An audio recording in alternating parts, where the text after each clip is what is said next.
You're listening to the Arcane Focus Network.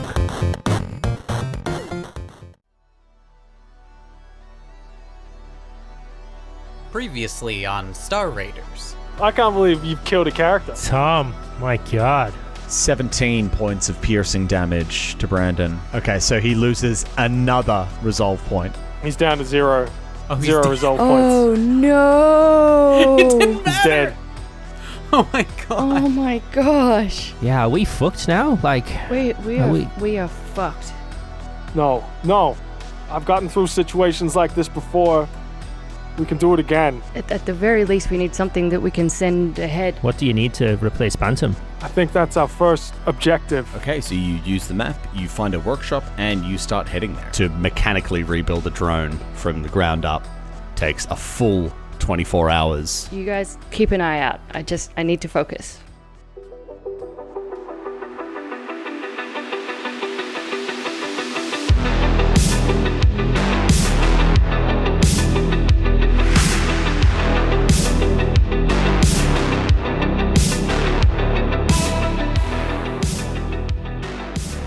As we're kind of on Astra there, she's working away, she's tinkering, she's fixing things.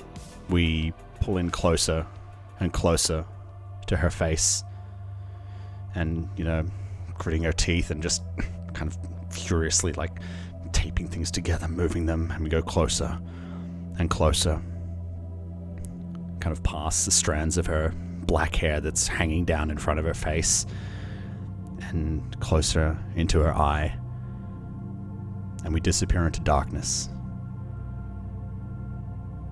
and we hold there.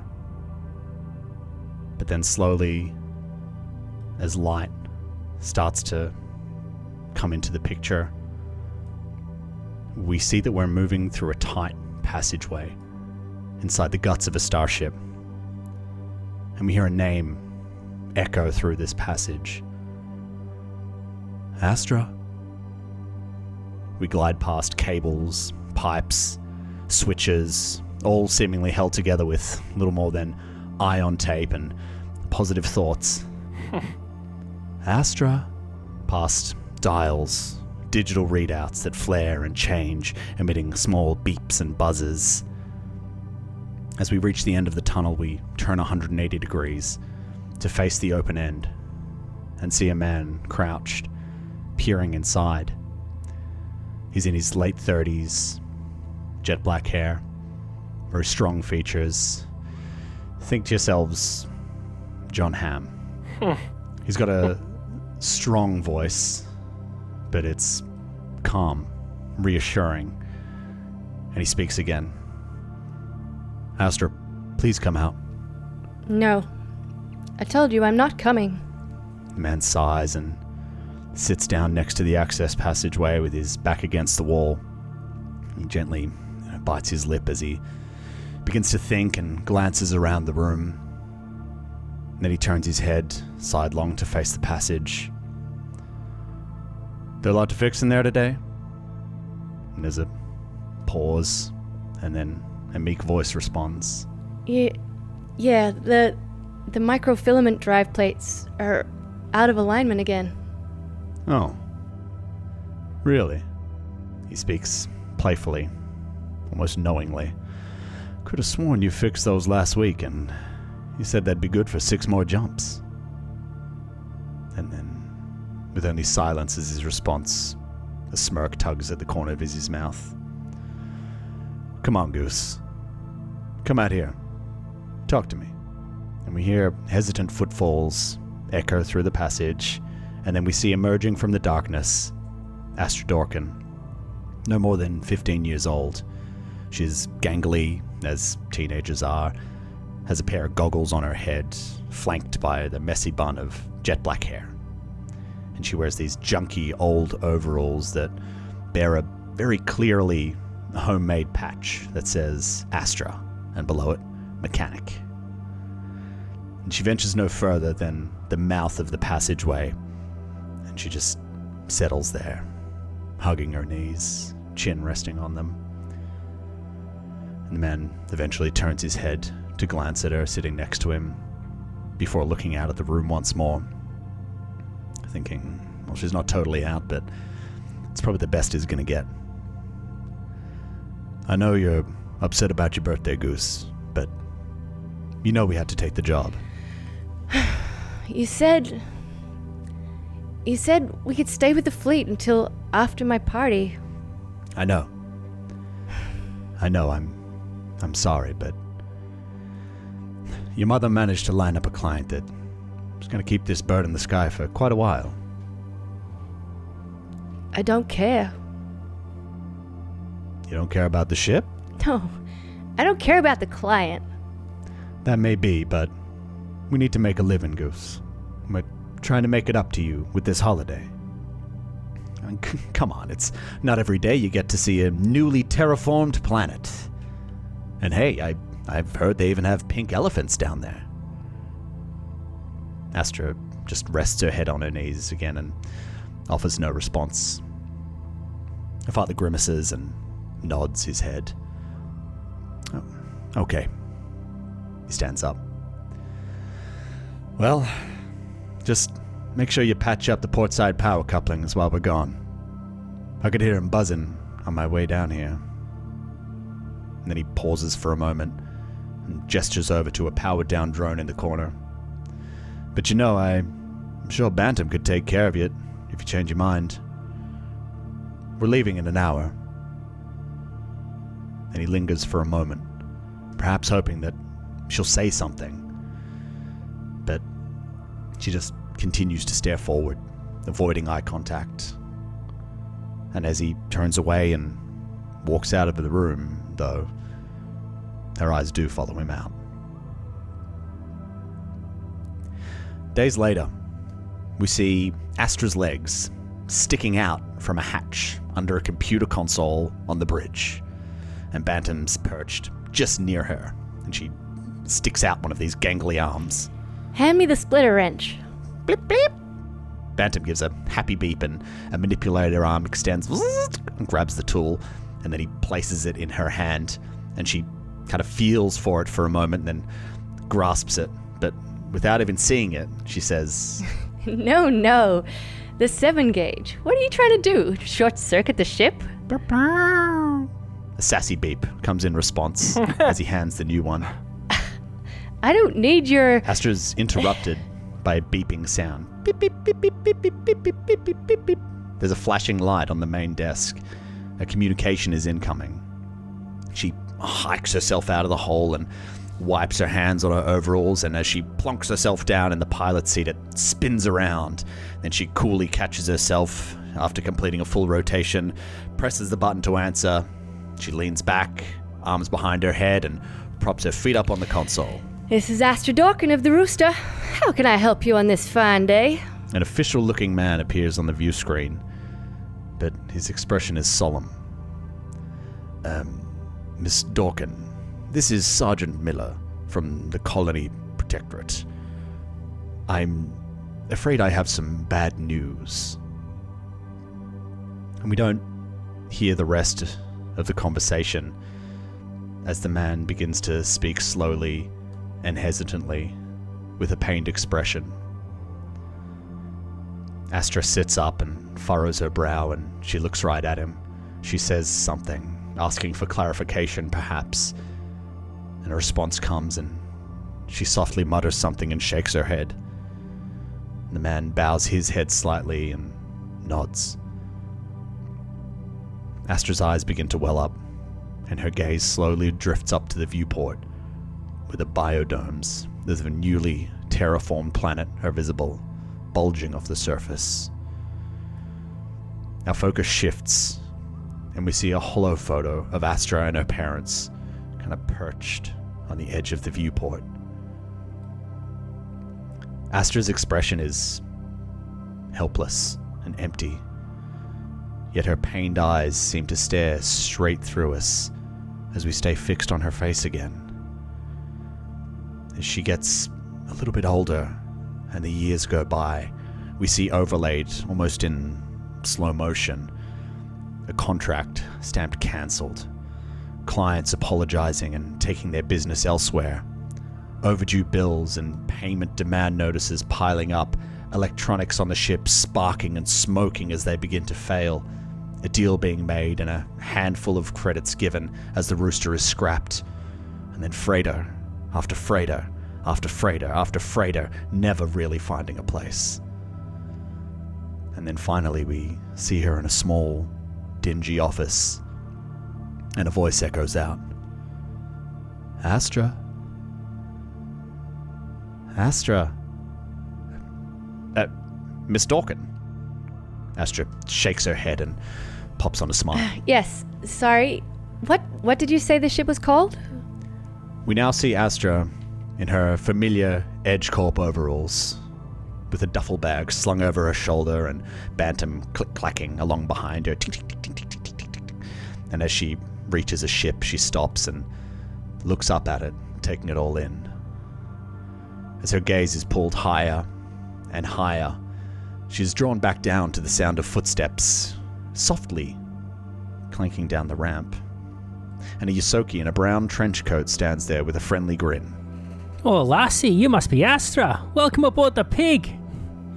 Whoa, Sawbones. Burzin appears behind Sawbones and walks out, standing next to him. He looks younger, with a bit more hope in his eyes. And he flashes a winning smile to Astra before turning to face Sawbones. What did I say about greeting new crew members? Oh, do I have to, Captain? It's so cheesy. Come on. Burzin gives him a knowing glance. Sawbones takes a deep breath reluctantly. He says, Well, lass, welcome to the family.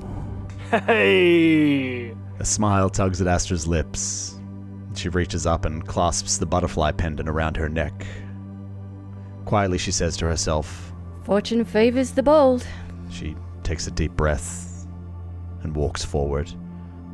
And as she walks past us and we get closer to her face, we kind of pull out again, and we see the Astra we know today furiously working away at things, just turning something, working intensely but with purpose. I call upon you, Goddess Divine. I stand before you, sacred shrine. Spread your wings, let in the light.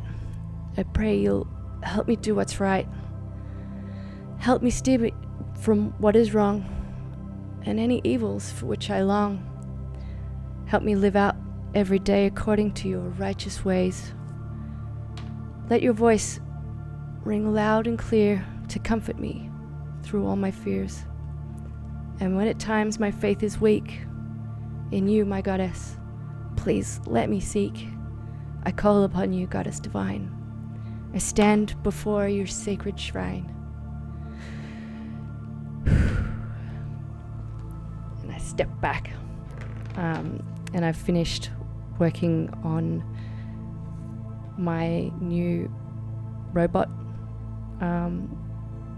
And I've just etched in a butterfly onto the surface at the front, taking pride of place.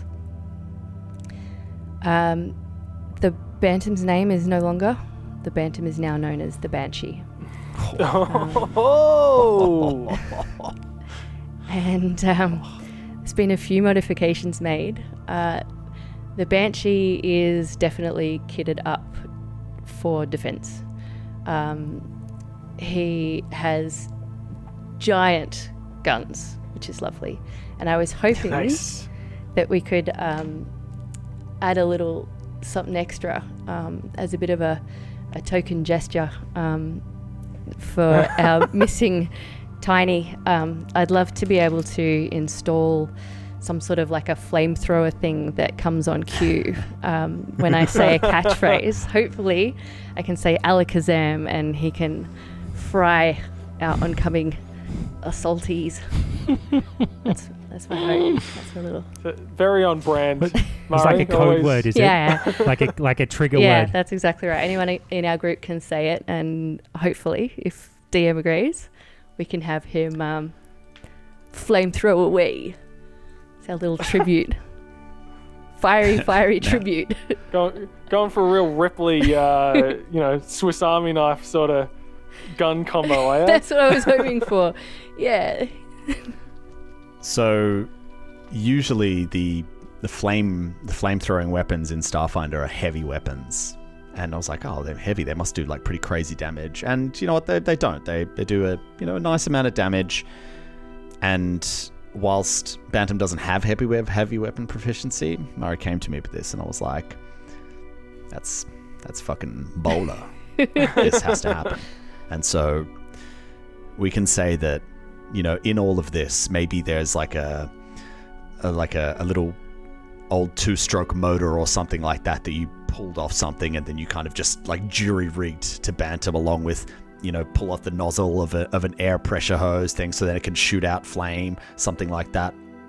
And you manage to rig up a flamethrower on this that will do 1d6 of burn damage in a 15-foot cone and critical d4 Fantastic. of burn. Nice. Yes, wonderful. Can I react to the vignette? Yes, please. Because very good, very well done. I was taken away with the descriptions and the family ties, the sadness. There's a lot of sadness going on there. That's It's a lot of sadness. yeah, Yeah. So, fun times. A lot of loss. That Yeah. Ashley's experiencing even more loss there, but also reminded of her new family that she got. But yeah, Family, yeah. yeah. Just gotta keep reminding myself. I thought that was pretty on brand for Brosen. Me too. That kind of description of things, and Astra finishing up Banshee. I almost said Bantam. That constitutes the full 24 hours of work. But of course, in that time, we had Sawbones and Burzin told to not disturb Astra. What are they doing in this time? If you recall, you guys had a bit of a look around, and yeah, what are you guys doing? Well, one thing I know I want to spend some time doing is, if everyone recalls, as we were running out of the garage, I swiped Tiny's camera, phone, personal journal kind of computer thing. As part of just coming to terms with what happened and wanting to remember Tiny a little bit. I just start browsing through some of the old photos and all the places that we've been and the things that we've done. As you're sitting there, maybe perched on a little stool or maybe behind the desk or somewhere, and you lean out and whip it out and blip, kind of turn it on. I imagine it's like the little ones in The Expanse, how it's a clear little thing and kind of screens extend from the side digitally. But you're actually greeted with a password screen. This is his personal computer. Oh! It's gonna be something basic like Alakazam! yeah. Is it? Yeah, I was about to say Alakazam. I'm not doing this to try to rob the guy of all of his deepest, darkest secrets. I was just hoping to have a bit of nostalgia. So I'm not about to go try to break into his personal computer, because that just feels wrong. Try to jailbreak the and just wipe everything. The body's probably not cold really at this point, and I'm trying to crack into his devices. Think about, is this something that might help him? Could there be information in here that would maybe help him settle Tiny's account, if it were? Not literally in the financial sense, but how are you going to contact his family and everything? What if you're not getting off here? Yeah. So, that was kind of where I was going, is I was going to spend a bit of time medic trying to get into the device and just browse through the photos, and then I know that Tiny liked to send, communiques back to his family and share what was going on. And depending on what I found, I was going to sort of think about the best way of informing them as to what's happened, so it's not just the standard 2-line letter from Edge Corp saying we regret to inform you. Yeah. They don't even use the word regret. Yeah. It's like, we inform you. Oh, and by the way, you owe us 600 credits for repatriation fees. Yeah. 100% Edge Corp. Something you kind of just said there, Dan, which I think I would equate this quite well to that. You've seen the World War II movies and stuff, the medic when someone dies, they're kind of Yeah. very mechanical about it. They grab the photo, they grab the letter. Grab the letter. Of course they're going to read the letter to see who it goes to, everything. They need to know these details so then they can pass it on if they need to. They recopy it so it's doesn't have blood all over it, that kind of stuff. That's going above and beyond. But yeah, I'm sure some of them did that. Yeah, I think that's, like we said, it's kind of part of the ritual, So how would you like to approach this? Did you want to attempt to guess the password, or would you like to attempt to bypass the security? If I had a better memory as Mark the player, I feel like I would like to attempt to guess the password. But I'm actually just thinking about all of the things I know about Tiny that are detailed. And aside from Alakazam liking a wrench and Technomancing the Stone being his favorite space YouTube show, I'm coming up blank. Okay, well, in that case... so I'll attempt a computer's check to... attempt to bypass the security. Go ahead. Oh, it's a 2 for a 9. A total of 9. Yeah. Holy shit. Can I try a history Yeah, check to see if I remember anything important about Tiny? You're unable to bypass it. Yeah, so go ahead. You could make a culture check, which is, intelligence based. Okay. All right. This is good. That's better. It's a 12 plus 8, so 20. To try to guess a password based on what I know of Tiny. Actually, that was a DC 20 to pass that one, so nice work. You figure out that the password is actually Technomancing the Stone, but all of the vowels had been replaced by numbers and symbols. So you're looking through, and there's, all your standard stuff's in there, including all of Technomancing the Stone's episodes, which you would have downloaded for your long drift journey. And as you're looking through these pictures and, you're seeing journal updates and all that sort of thing, you notice that from the time he started on the pig, there's a lot of activity, constantly taking photos, selfies, sending mail out, lots of contact. But you then start to see that from around the time of the Cassinis job, and then, especially after Akaton, there's a big drop-off all of a sudden. There's very few pictures taken after that time, and most of the correspondence is from his family reaching out to him, and with some, occasional short responses sent to them. You notice as well, and I mean, this isn't something that your characters would know, you guys know this, but he documented his encounters on the Sun. So he wrote a little bit there about his discussion he had with Emerson Kane and how he'd rather give the money to his family, how he was feeling after the various fights you guys got into, and especially how the crew voted 3-2 to work for the Calderans. What you're getting from all of this information is a real sense of separation and alienation. And something else you notice in the notes section is a series of files that really catch your eye. The first one's an official request for a transfer off of the pig. It hadn't been sent yet, but it was drafted a few months back. Oh, no. You also see a series of notes that appear to have been addressed to each of the crew members. It's got each of your names on there, and it's titled Notes on How to Say Goodbye. Oh, fuck. Oh, no. So he's written us all goodbye letters, hey? And finally, there's one that says, to the crew of the pig. Well, can I read the group one first? Yeah, sure. You open it up and you start to read it. To the crew of the pig. It feels like a lifetime ago that I took this job. I was a different person then, eager to please, but things have shifted. When I came on originally, I just wanted to work in a team with some fun people, delivering supplies to people who needed them, making money for my family back home. I never wanted to kill without cause, kill for something so cheap as money. After this job, I plan on asking to be reassigned to another crew. I think that might be best for everyone. And hey, maybe Brandon can take my place. He's not so bad. Just don't tell him I said that. Consider this letter my 2 weeks' notice. But who knows? The verse is big and time is long. Maybe we'll work again together one day. But for now, some time apart might do us all some good. Your friend, Tiny.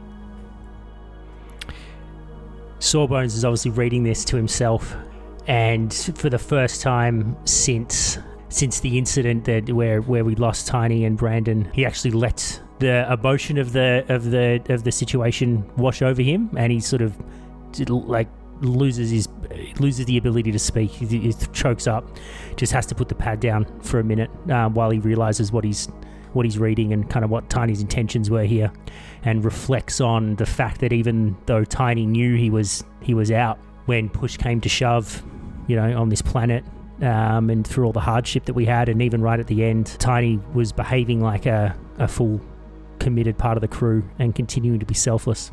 And I look down the list of notes, and obviously I know what they are, and it doesn't feel right reading them or listening to them myself. So I listen to the one for myself, and then after that I'll go around and sort of hand the others out to people so they can listen in private.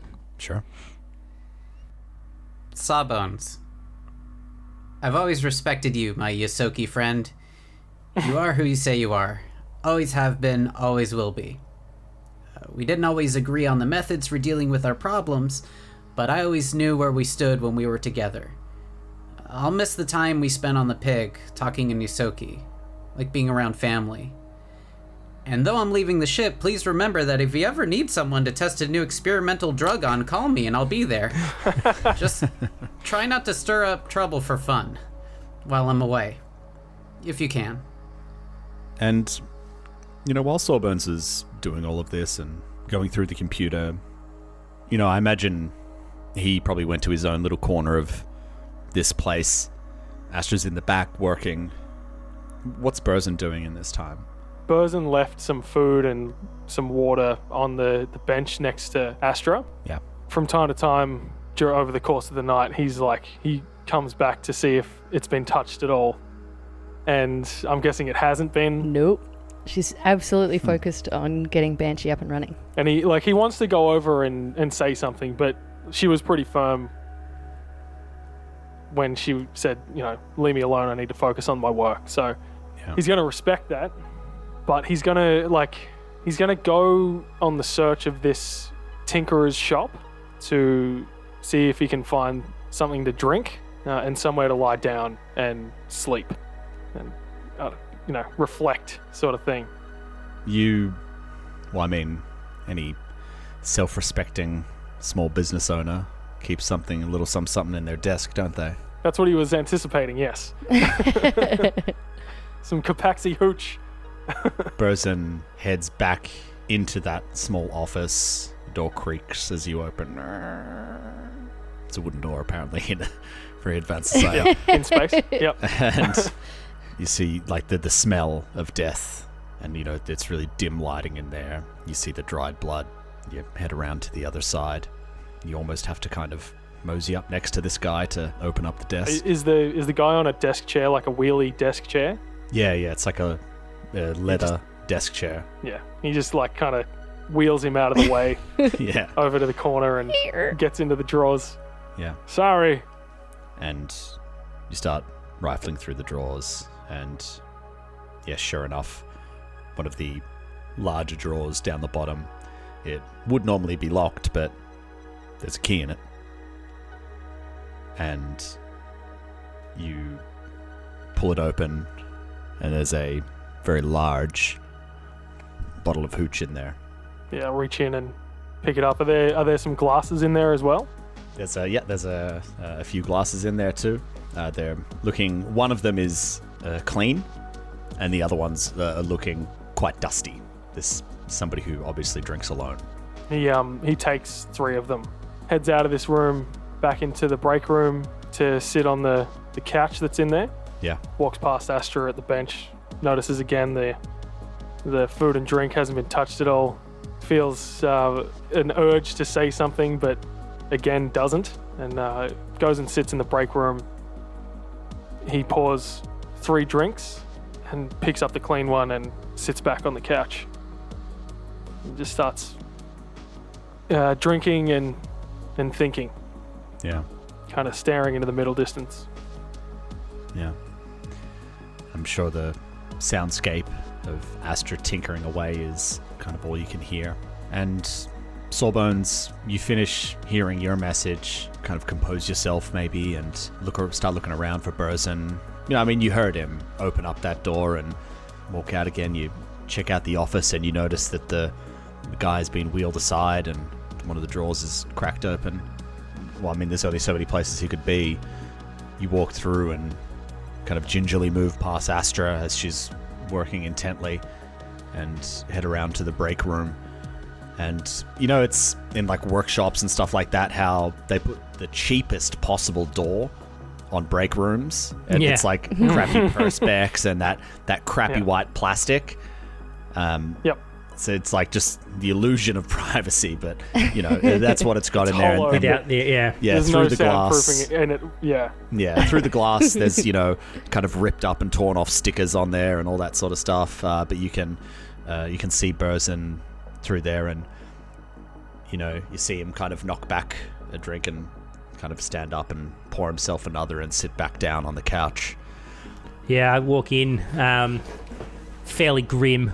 Like you can tell from the look on Sawbones' face that he's not feeling happy, and he's come for a serious chat. Captain, have you got a minute? Sawbones. Sure. Why not?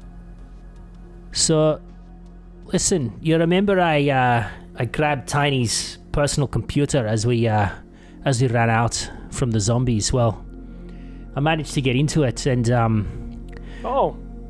yeah, I wasn't prying. I was just to be honest, I was just trying to see if there's anything I could use when I send a note back to his family, letting him know what happened. No assumptions here, friend. But look, while I was in there, I came across some notes, and Tiny he decided to leave the crew. He was going to finish this job that we were on, and he was going to ask for a transfer. And look, Tiny being Tiny, he did it right. He didn't do it half-assed. He's actually put a lot of thought into. The paperwork's done, but he's actually written us all individual notes and voice recordings as a way of saying goodbye. Obviously, it's fairly grim now that he's no longer with us, but right. But look, I thought I listened to mine. There's kind of a note for everyone, and then there's individual recordings. So look, I've listened to mine. I thought it would be right for you to listen to yours. So sure. I sort of hand the personal computer over, and sure. So look, if there's nothing else, I'll leave you to it. And I think it's something should be best done in private.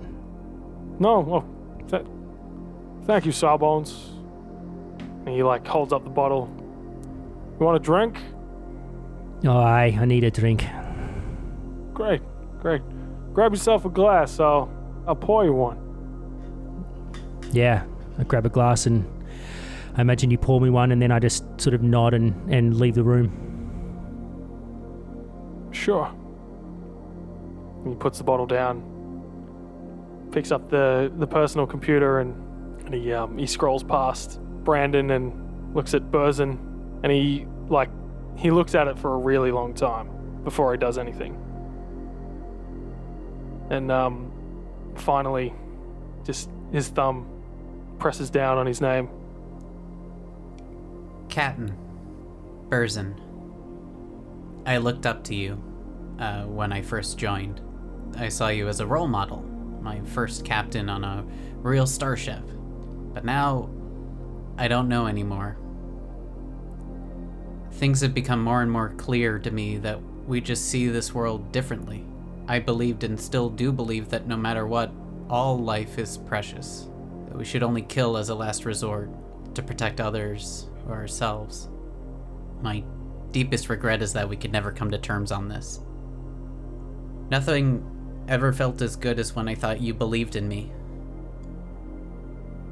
I think, though, that you might have known that. I think you might have used that to get what you want, in spite of what I wanted. It hurts to think about, but I'm probably wrong. You have a good heart. Bruised, but good. Captain, I hope you find what you're looking for out in the black. Though I suspect what you're looking for can only be found inside yourself. Farewell. As Burzen's listening and nodding, and when he hears that farewell, you just hear the sound of the glass in his hand crack and shatter, and you see his face, like the light from the personal computer, and he just, like, you can see the tears well up in his eyes, and he looks down and away, and puts a computer down on the couch next to him, and takes a swig out of the bottle. Sawbones, do you go back and join Burzen for a couple more drinks, or do you? Yeah, like stay I off waited from the shop? I wait an appropriate amount of time, because sort of, I know that Tiny's going to have some things to say to the captain, instinctively, and so I sort of wait half an hour or so, and then kind of wander back in there. Captain, that hooch wasn't bad. Do you mind if I sit and we have another? Sure, Sawbones. Sit down and pour myself a glass. I say, so listen, I couldn't help but notice that there was a message on there for Brandon as well. Given that Brandon's no longer with us, do you think we should listen to it together and see what Tiny had to say? I don't know, Sawbones. What do you think? Well, look, I mean, we could wait for Astra and all listen to it together, I guess. Look, we don't have to. I'm kind of curious. Tiny, for so long, carried a large amount of beef with Brandon, and to think that, at the end there, it was partly him trying to do the right thing by Brandon that caused Tiny to lose his life. I mean, he tried to save the boy. He kind of had too much beef, Sure, Sawbones. Whatever you think. Yeah. I'm here. Burzen grabs the personal computer off the couch next to him and hands it to Sawbones. And you notice that his hand's bleeding. He just hasn't bothered to do anything about it. Captain, what's happened to your hand? Well, don't worry about it. It's fine. It's got alcohol on it, so it won't get infected. Sort of read the room or read the mood, and decide not to push it. And I just reach out and grab the personal computer and press play.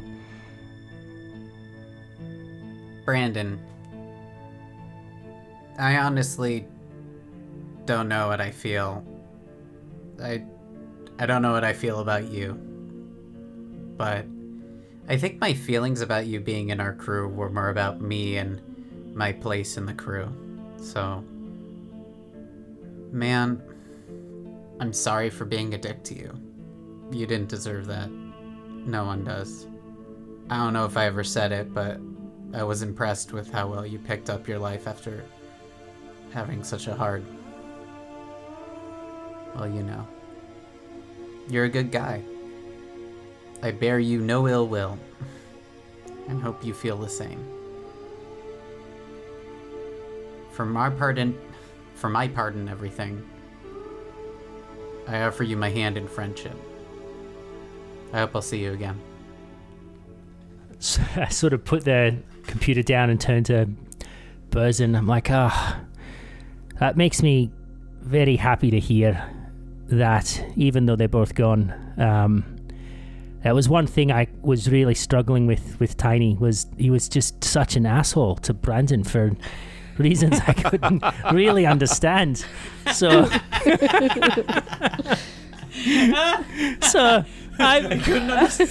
I've received some more personal closure from hearing that. It makes me miss Tiny even more.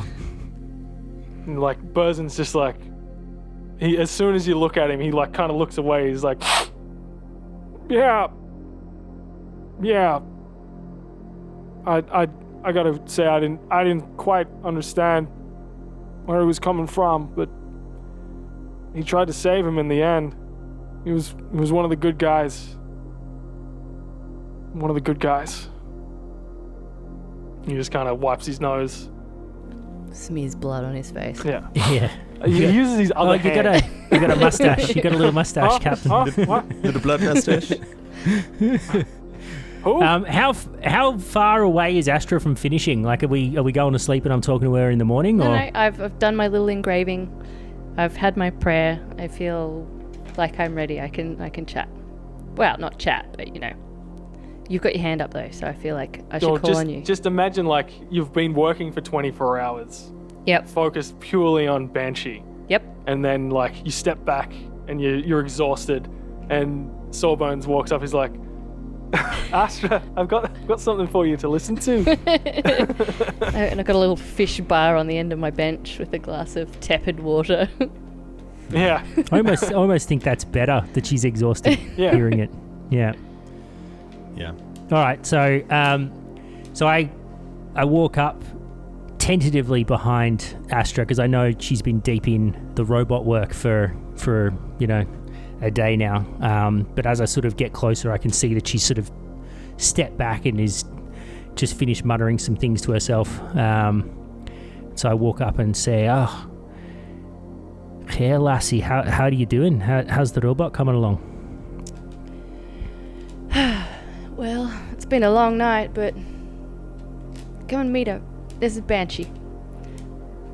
Oh, Banshee. Oh, you've changed the name. Well, I thought it was only right. And I show you the little party trick where I say Alakazam, and it like shoots out flames across the room. Holy shit! Fuck, you could have warned me before you did that. That was so quick. And the flame is so long. Singed That's whiskers. incredible. yeah, exactly. Some smoke just coming from the edge of my whiskers. I hadn't tested that one yet. Oh, well, look, you've clearly done a great job. Maybe tomorrow, when we've all had some rest, we can sort of take it out and take it for a test run and see what it can do. So, listen, lass, I've got something I've got to talk to you about. You remember, as we were leaving the garage where we lost Tiny and Brandon, I was able to grab Tiny's personal computer as we ran out, and just while you were tinkering, I was doing some tinkering of my own, and while I was in there, I noticed that Tiny had actually made the decision, and he'd written all the paperwork to actually transfer out of the ship, out of the pig. Yeah. I know you and he were close. Did he mention anything like that to you? No, he didn't, but I had a feeling he wasn't happy anymore. It just wasn't the right fit. I get it. Sometimes it's hard with the captain. Well, look, yeah, you're not wrong. You're not wrong. Well, look, I was a bit shocked. I wasn't as close to Tiny as you. I knew that he wasn't necessarily loving the work we were doing, but I felt like he was still really committed and tight, and that we'd just get through it. But clearly, I was wrong. It's made me reflect a little bit about how important it is for us to, maybe spend a bit more time focusing on each other and the relationships in the crew and that sort of thing. I just feel a little bit guilty that I didn't see that coming, or Tiny didn't feel like he could come and talk to us before it happened. But look, it is what it is. And listen, lassie, there was something else on there. As well as preparing all of the paperwork to transfer out, he's actually written each of us he's recorded each of us a voice recording, like a personalized message. So Listen, there's one on there that's for the whole crew. You should have a read of that. And we've listened to the one. I mean, the captain listened to his one, and I've listened to my one. And look, there was one on there for Brandon as well, which was actually really touching. You should have a listen to the one that he left Brandon. But look, there's one on here for you, Lassie, and I just wanted to give it to you, and I'll leave you to your thoughts. Oh, all right. Well, I guess there's no more I can do here, so I'll find somewhere to sit down and listen. Do you mind if I do it on my own? No, not at all. Please. I feel like being on my own. It's entirely understandable. Just hit me on the comms if you want to chat about anything. I'll leave you to it. I sort of leave the room. Righto. And I pick up Banshee and I put it on the ground. I nearly made the slip. I put Banshee on the ground up against the wall, and I sort of like lean up against the wall next to it, sort of partially leaning on the Banshee, and I get the computer and I move up to Astra and I press to listen, see what happens. Astra, you're a good friend, and most importantly, a good person. We both know it. But you let the crew pressure you too easily. You're stronger than you think. My mom always said that if doing the right thing was easy, it wouldn't be worth it. Things get hard and the world will keep changing, but don't let the world change you. Don't let it make you too hard. I know you agreed with me when it came to our choices the crew made, but you let me be your voice.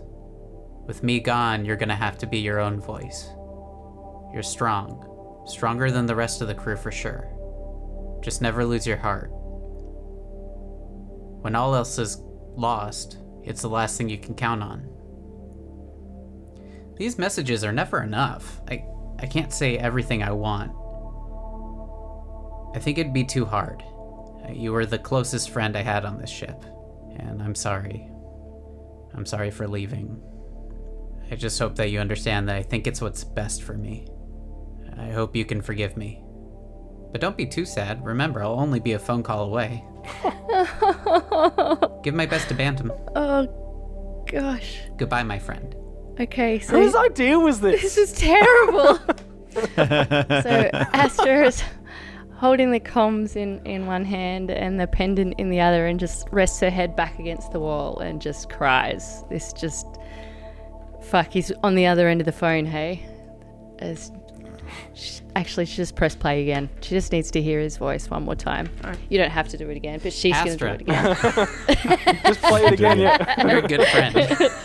I just have to remember that I'm strong and that I can get through this, and that, fuck, I can't believe he's gone.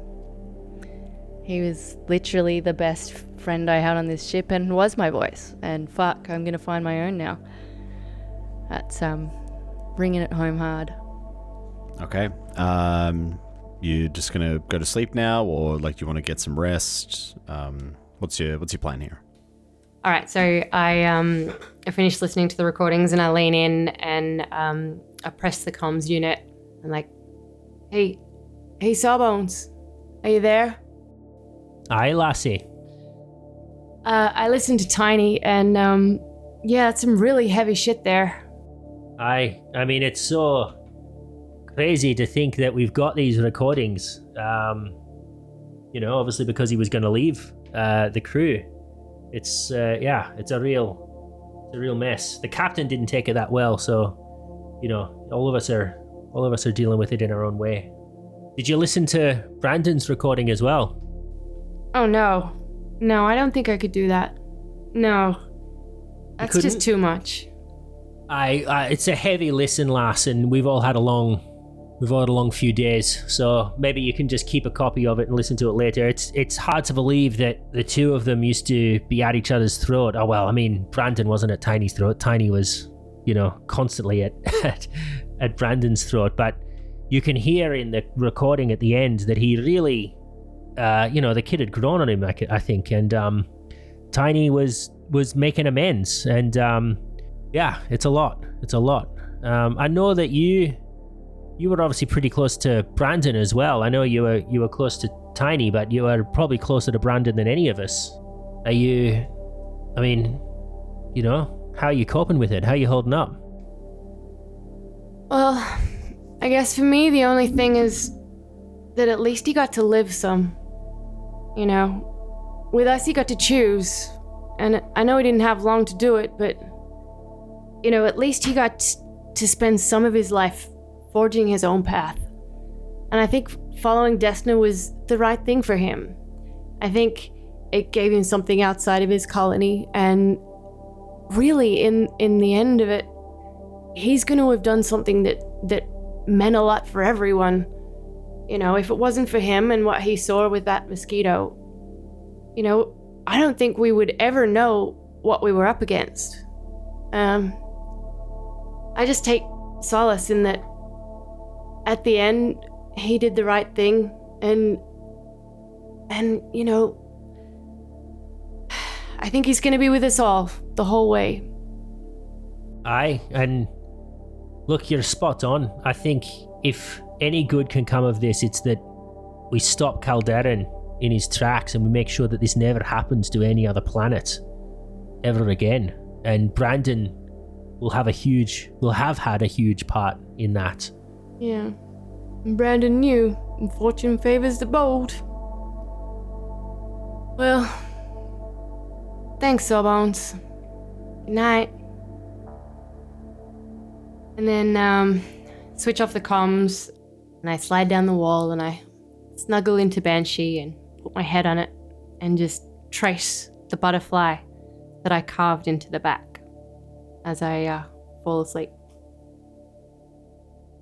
Astra, as you sit down next to Banshee, you know, your thoughts drifting to Tiny, Brandon, and even to losses that you experienced earlier in life, you know, with your parents.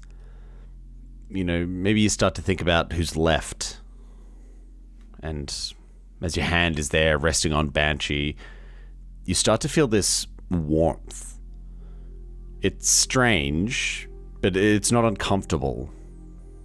In fact, it's almost like reassuring.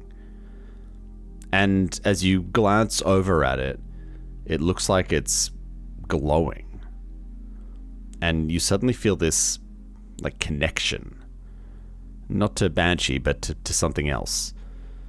And you become very, very aware of the presence and location of Burzin in the next room.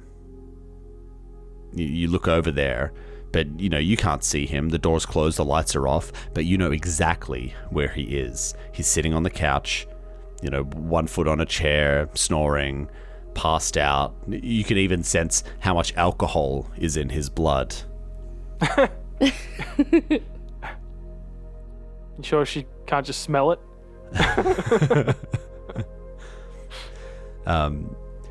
But then you start to feel the same thing for Sawbones too. He's in the front of the store, curled up behind the counter and trying to get to sleep. You can sense that there's maybe a little bit of trouble there, but, you know, physically he's fine. And this feeling, as, you know, quickly as it appeared, it starts to fade away. And you're just by yourself again. Astra, you now have the ability to cast the spell Status, which allows you to keep track of your comrades that are separated from you, and you can monitor their positions and any conditions that are affecting them. You can do this once per day as a bit of a sign of your now strengthened and renewed connection with Desna, and of course you'll want to look after and care for those who are around you and whoever's left. Oh. You're a mystic, Astra. Mechanically mysterious. I don't know what I am anymore. I have to take a level in that mystic. That's your choice, but this is a freebie. Oh, that's strange. So I'm gonna grab the glass of water that was left out for me, and the salty fish bar thing, and take it into Captain Fish food. Burson, because he's obviously the one that's going to need it. He'll be hungover as hell. Nothing like fish sticks. Nothing like fish sticks when you Nothing like the Dried fish ass fish food. Here you go. nom, nom, nom. It's just crumbling out of his mouth. You know, He eats it like Cookie Monster. Yeah. That's The what Cookie the water's Monster. for. No. It would smell so bad. you know, if Oh, you soak gosh. it in the water for 20 minutes, it's not so bad. If you brine it in the alcohol, it's kind of okay. Here you are, Captain. You can probably use some of this. I hand him the water, maybe not the fish sticks then. Ugh. Are you alright? Huh? Yeah, I think you need a minute. And I'm gonna walk out and find where Sawbones has gone. Well, I know where he is because I felt where he was. I'm going to where I felt that he was. Sawbones, you up? Oh, good morning. Morning, lassie. Oh, I had the strangest dream that had you in it. It was very odd. It's worrying. What are you talking about? Oh, no, it was nothing. I don't know. I just felt like you were kind of staring at me while I was sleeping. It was weird. Anyway, it was nothing. It was obviously just a weird dream. Sounds kind of creepy. Are you ready to come out and we can share some of these fish bars? I don't think they're going to be very good, though. Me neither, but look, it's better than nothing, right? Well, I don't know. Let's go and see. How's the captain doing this morning? He has definitely looked better. I think he'll be okay, though. Hey, Burzin, Huh? come into the workshop. Come and meet Banshee. Okay. Coming. What are we doing? Oh. Bleary-eyed, looking around, bloodshot as fuck. Chewing on a fish snack. I'll show you some of his new tricks. This one's more of a stealth attack combat drone. So I'm going to set some controls up for it to sort of walk off into the distance behind the workbench, and it just pauses for a moment and blends completely into the background, and you lose sight of it. It's particular. Roll a that's perception very check. cool. Yeah, go for it. That's a 13. Yeah, you don't see shit. Where did Bantam go? It's Banshee. This one's Banshee. Bantam, he's not coming back. Oh. Banshee, Oh. I thought for this one we might like to be able to send it out in front and blend in and get some recon for us. So it's got a lot more distance. I can send it a lot further. It's a lot quieter. And the flamethrower should definitely add a little extra spice to the mix. So Has it only got a flamethrower, or have you got other guns on no. it? It's got azimuth serpent laser. The auto target rifle. What? Oh my god. So it's You've built a fucking tank, lassie. well, yeah, exactly. Well, Bantam wasn't very successful, and I thought he was pretty tanky, but this one, I think we're in for some good backup. I reckon. Oh, look, in Bantam's defense, like you built him as a to help you repair ships and such, right? I thought he did pretty well. He did. He repaired ships like no other, but could not hand a spanner over to save himself. Always got it wrong. I don't know a lot about robots or androids or AI or anything, but does it remember? Does it have memories? Does it remember its life as Bantam? I mean, I altered that. I could have brought it over and made him exactly the same, but it didn't seem right. I think we lost a lot back there, and I think Bantam was one of them. This one's different. This one's Banshee, and he's going to get us out. He's going to help us get to space, get out of this fucked up place. Burzen's just like looking at Astra with a wry smile on his face, like, "You done good, kid. Banshee's gonna go a long way to get us out of this place." Right, you are. He's just like nodding and smiling. He looks at Sawbones, looks at Astra, and he takes a deep breath. Oh, god damn. Take a step Sorry. back. Sorry. You know, I've been thinking about the decisions that have been made, and how turn after turn I've made the wrong choice. I can no longer make decisions for us as a group. I've lost too many lives, and I can't do it anymore. I can't be the one responsible for getting more of the people that I care about dead. I'm lost. I'm lost. Captain, we're not in the military anymore, and we're not trained soldiers. No. And we're a long way from it.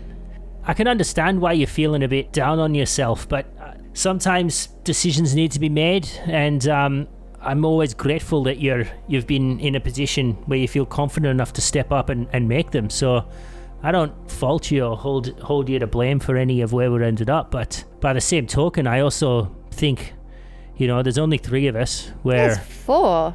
Sorry, 3 and a robot. 3 men and a robot. 3 people and a robot. That's great. So look, Space Gutenberg.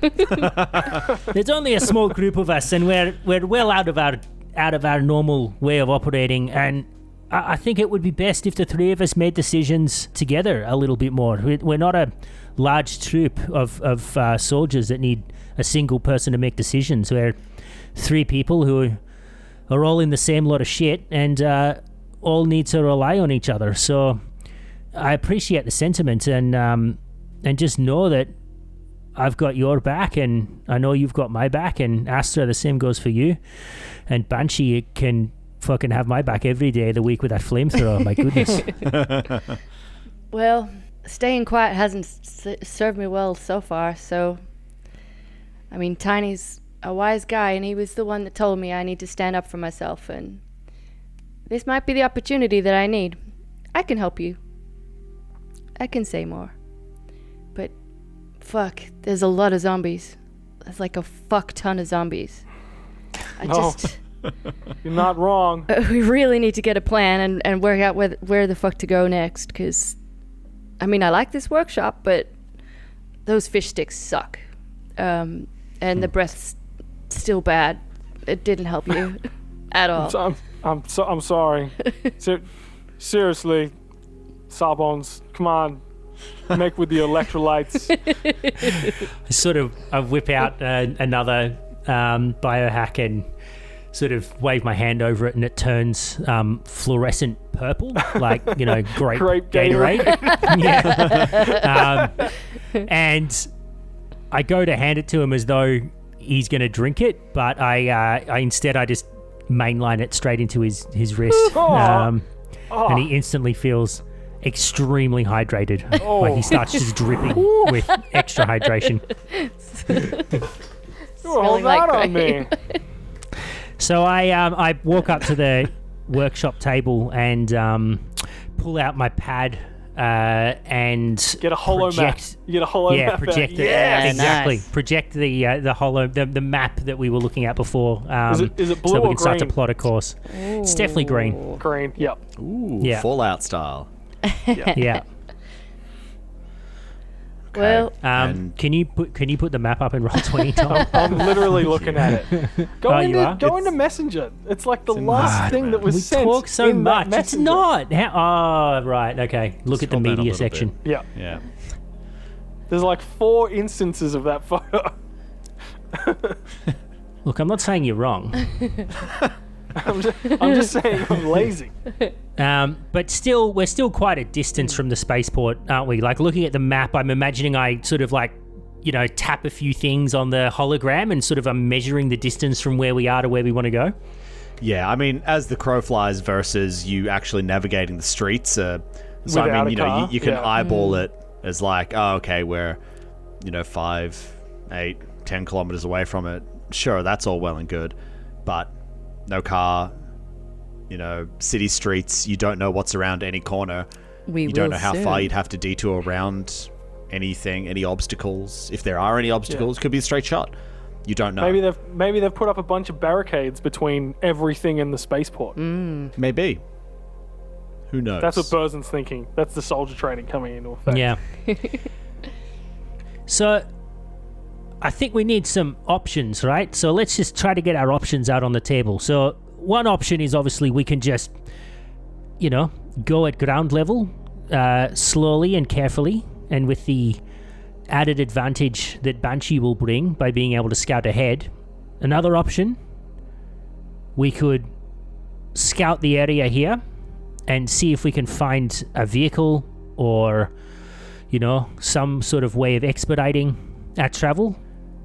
The only thing we haven't explored is, are there sewage or drainage tunnels underneath or some sort of public transport or something underneath that we could go by that's perhaps a safer?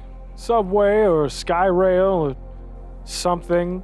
Can I press a few buttons on the map and see if it'll show me any public transport? Like, I imagine a map like this would have ways of getting around. Sure, yeah. So Is there a monorail? Can there be a monorail, please? Just so we can do the monorail song. Monorail. Unfortunately... Are you sent here by the devil? No, good sir, I'm on the level. Unfortunately, no monorail. Although you may chant to your heart's content. Yeah, you notice to the southwest, there's a central station. This city does actually have a comprehensive underground rail system. All right.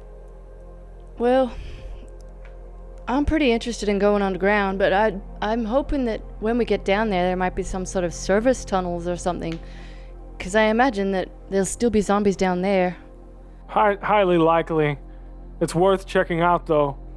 I like it. I mean, I like that a lot more than being above ground or attempting to ram our way through with a car. And on the map, I want to do like a search for the nearest subway entrance. Yeah, you notice that there is a line that's a few blocks from you. Oh, look here! There's an entrance a few blocks from us. That's the spot. Well, how about we test out some of Banshee's new features and head him out? Love it. Scout no the way. time like the present. All right. Well, is there anything we want to do here in this workshop before we finish up, or should we go? Well, I mean, we're freshly rested. Well, I'm a bit tired. But first light. That's okay. Or didn't you rest? No, well, not much. I literally worked for 24 hours straight and then passed out for a smidge. But that's okay. I don't need any sleep from a character point of view, but from a flavor point of view, surely I'm tired. You would be. There's a condition called exhausted in Starfinder. Is that where I'm at? There is. No. But there's also a condition called really good roleplay, and so I'm not going to punish you guys for that. So. Excellent. You wake up fresh as a fucking daisy. I'm gonna put this out there. Feel free to send it right back. Here we go. I'm feeling like Burzin is actually mechanically shaken. What does that mean? Shaken condition. -2 penalty to ability checks, attack rolls, saving throws, and skill checks. Oof. Well, shake right out of that shaking. It's up to. Hey, I'm gonna leave it up to Tom. With the quality of the role play, I'm just putting it out there. That's not my choice, man. If you would like to impose a negative upon yourself as part of your roleplay, then by all means. Like with the message, he's tried really hard to compartmentalize, but then like that message from Tiny from literally beyond the grave, he's like he's shook. I'm ticking the condition. Can I Yeah, fair enough. plot? Well, can I search along our route that's going to take us to the entry to the underground system and see if there's any ammunition places, anywhere that we could maybe get some better armor for our captain there? I mean, armor's not the kind of thing they'd have at a gun shop. Oh, where will I find the armor emporium? Yeah, well, that's it. Armor. Yeah. So you're putting in these search terms into this interface, all about armor, and a suggestion pops up. It says, "Did you mean the Millennium Luxury Mall?" Did you mean? Yes, I did, John. Tell her what she's won, John. You tap on that, and it gives you a few different stores in the mall that would likely carry armor. But as you're, scrolling through this and looking at it, you see down the bottom that there's actually an advertisement there. And it starts off with a question. It says, would you want to live and fly in luxury every day? Yes, I And would. It says, then the opus opulence is for you. And below this, it's got this picture of one of the grandest looking vessels that you've ever seen. The outside of the ship is like pearlescent and shining like nothing else. And as you continue to scroll down, you can see that there's interior shots of this ship as well. Images of a fully stocked bar, king-size bed, jacuzzi. All the floors are carpeted in this beautiful, lush, soft fur. Gold-plated railings on stairwells. This ship is just completely over the top. And then below all of this, it says, for your chance to win this ship, spend 100,000 credits or more in the Millennium Luxury Mall. Come on down to the mall and ask for your tour today. My God, there's a spaceship at the mall. Big neon sign saying, go here next. Bzz. Is there an underground railway stop at this Yeah, place? is there a line that goes directly from the museum to the mall? No. Sawbones, check it out. But you have Lassie, to where are we kind going to of- get 100,000 credits? I don't think the mall will be open. I don't know if we can make it happen. And even then, it's just a chance. To the mall. To the mall, I say. Well, look, To the mall. when you think about it, the spaceport's going to be the place that everyone went to try to get a ship. I think our chances of getting a ship at the spaceport is pretty slim. And I don't know how many people would have put two and two together and, Gone to the thought to luxury go and- mall. Yeah. they probably saw that they'd have to spend 100,000 credits and just went, fuck, where am I going to get that sort of money? So, but they did say that you could tour the ship at the mall. So, who I knows? think that's our best chance, and at the very least, we can kit up so that we have a better AC getting into the spaceport. Aye. Astra, I really love the way you're thinking. What do you think, Cap? I like where your head's at, Astra. I got your back. Aye, Lassie. I think with your fancy new robot, you need to run point on this operation. So Righto. you All run right, out ahead. Well, let's see how Um, stealthy he we'll- can be. We'll hang back, and you can use Banshee to lead the way. Well, with a very concrete goal in mind, maybe head to the front door of this place.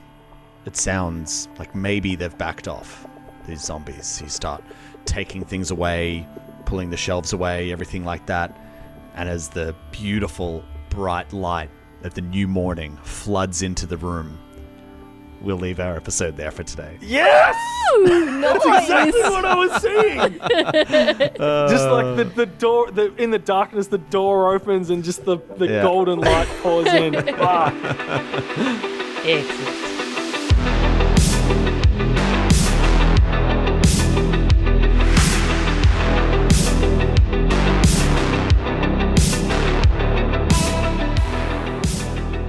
Star Raiders is an Arcane Focus Network production. Be sure to rate and review us on your favorite podcast app. You'd be amazed how much it helps us spread the word.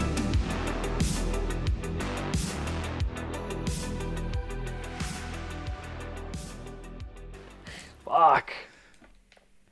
What a sesh. What a sesh. Yeah, well played. Yeah, I mean, I just want to say, like, to all of you, I salute you. That was outstanding work by everybody. Like, wow.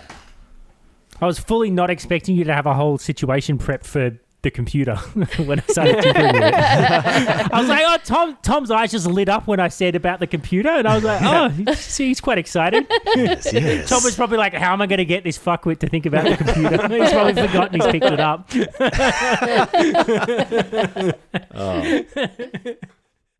Looking for more adventure? Head to arcanefocusnetwork.com.